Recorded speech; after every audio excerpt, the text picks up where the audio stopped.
Hello and welcome. I'm Alan Day from the FDDS class of 2015. Hi, I'm Nallely Mejia from the FDDS class of 2014. And I'm Falon Dominguez from the FDDS class of 2014. And today we're going to do our second credibility blog. This week we had to read chapters 2 and 3, which is about why credibility matters, and then discovering ourselves. So our first question for this week is, what kind of leader are you? Okay.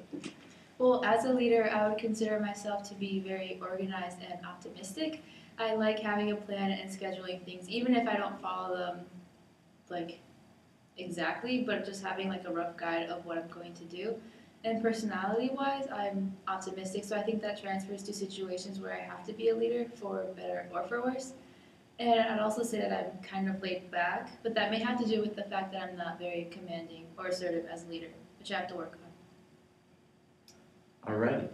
I've had plenty of opportunities to exercise my leadership abilities, and most notably as student body president, my main leadership assets were charisma, enthusiasm, and my ability to inspire hope and drive in my constituents. That being said, my lack of assertion and guidance often diminished my capacity to lead effectively, which I have to improve. For me, leadership has always been about leading by example. So if somebody asks me to do something, or if we decide as a group, FDDS, that we're going to do something, I will always make sure that I show up and do what I said I was going to do. And then in turn, I hope that my behavior would inspire others to do the same thing, because that way we could be a stronger team. The next question is, what intentional actions are you taking to bring out the best in your fellow FDDS and or help them achieve possibilities they didn't even think possible? For me, ever since we started doing the CGIU meetings, I've become particularly aware of how much I personally speak at those meetings. So what I've tried to do now, each time we meet since then and we're discussing plans, is I've tried to back off and I've tried to let other people speak first, because everyone in FDDS usually has really good ideas for projects, and by me, speaking too much, then those aren't really being heard. As far as encouraging people to also do things they didn't think were possible, I think that I just try to let people know that I will be here for them, even if it's the shoulder to cry on, or if they need a tutor for their psychology class or whatever it is. Because I think in FDDS we really believe in each other and we want to help each other. Excellent. So, as a member of FDDS, I try to keep my peers engaged, invested, and optimistic in all of our tasks. I try not to close any doors, and I try to keep them open to all possibilities. And I think my main drive is not to fear ambition, that we can, shoot for the stars, and maybe we won't get there, but it's always good to think big, and that's one of my mantras. So that's what I do. Okay. Well, to reiterate what Fallon said, I'm also very empathetic, and if anyone's feeling stressed or sad or upset, I let them know that I'm there for them and making them feel better, encouraging them to see that things will get better. And also, this is more of a personal goal of kind of the opposite of what Fallon said. I have to be more assertive and get my points out there more. So I'm making an effort to be more vocal. Is there one person in particular that believes in your ability to change the world? Okay. The first three people that I thought of when I answered this question was my FDDS peers, because I believe we work together enough and we've established respect for each other, and we're to the point where we really know that we're all going to do well, and we all believe in each other's abilities to succeed, to plan, to get things done. And even though we're not always the most effective group, when we try to work together, we've been trying to get better, and we are delivering results.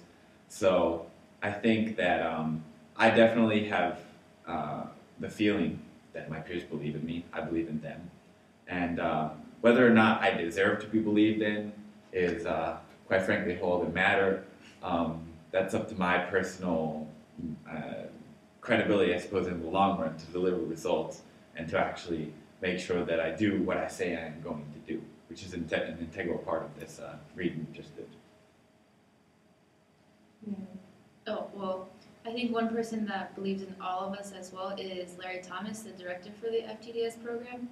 He's very forward-looking, and he sees the big picture, whereas I think sometimes we all get bogged down by like little details and incidents that are happening right now, and we may feel like we're not going to be able to achieve everything we want to, but he still encourages us, and he knows that we will be able to because he sees this like hidden potential. And I think also many of our parents as well are able to see our ability to change the world because, I mean, they've seen us grow and change in ways that we can't perceive ourselves. So they have like a better picture of our life journey. For me, I had two, and you guys already kind of said them. But I had said my grandparents and my parents, so my family, I think are particularly like proud of me for what I've done so far.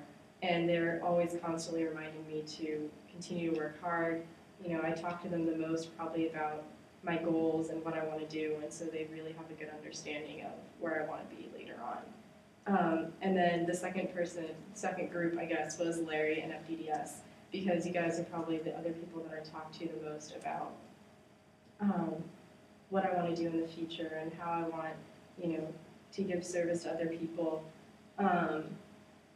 And I think what you guys said already was right, that we really try to encourage each other and we believe in each other, which I think is good for a team. So in regards to that last question that we just answered, why do you think that he or she believes in you, and do you believe that you deserve this level of admiration or respect? Why or why not? I'm sorry, could you repeat the question? Yes. Why do you think he or she believes in you? Do you think you deserve this level of admiration and respect? Why or why not? Right. Well, I already got into this a little bit. I guess I jumped the gun. But I think FDDS absolutely believes in each other.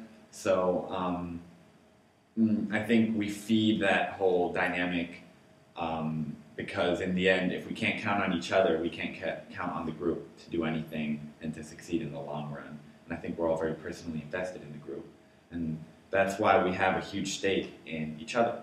Therefore, I do think the group should believe in me. I think that they should, you know, if I were to fail, you know, and consistently not meet expectations, then that would diminish my credibility. But I believe the way we've built up trust with each other, the way we've worked together, we definitely all deserve each other's, you know, strong trust and all that. And yeah, so I wouldn't say that I deserve it necessarily because I've demonstrated anything yet that's individualistic. It's more of a group deserving to recognize itself.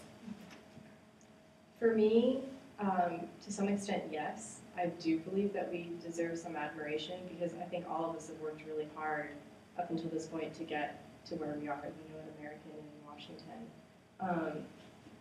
You know, but there are still a lot of places that I want to go and a lot of things that I want to do. And I know that Larry keeps pushing us to, you know, oh, well, I'm not too impressed yet. We should look towards the future as well. So I think that we're still, you know, we're working on gaining even more respect from people. Well, going back to like the Larry thing, he sees our past successes, achievements, and our character. And because he's like so intuitive, I guess, he can see like our future self, even if we're still stuck in like the past or the present. And in a way that challenges us, I guess, to push ourselves further so that we do achieve this level of admiration and respect. Because, I mean, personally right now, I don't think I'm worthy of like a high level of admiration and respect because I am self-critical and I feel like there's still so much more that I can do. And I'm sure lots of people feel the same way. But maybe in the future I will be able to deserve that level of admiration and respect. I think it's the same for my family as well. Like they, especially my grandparents, every time I talk to them, they are constantly like telling me how proud they are because for them it's a big deal that I came to college in Washington.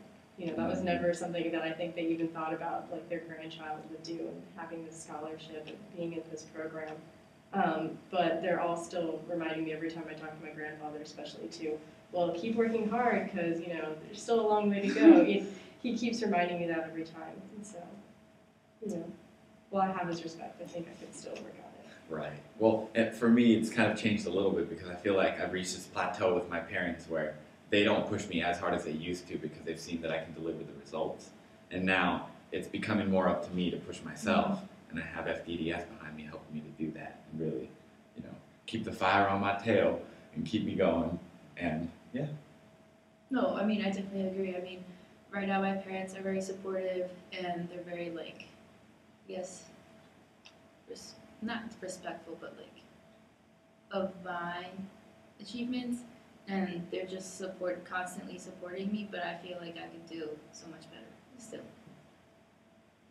Okay, so does anybody have anything else they want to say before we wrap it up? Or no? Alrighty. All right. Well, I think that's it for this week. And we'll be back hopefully next week with credibility bond number 3. Absolutely. Thanks. Stay cool.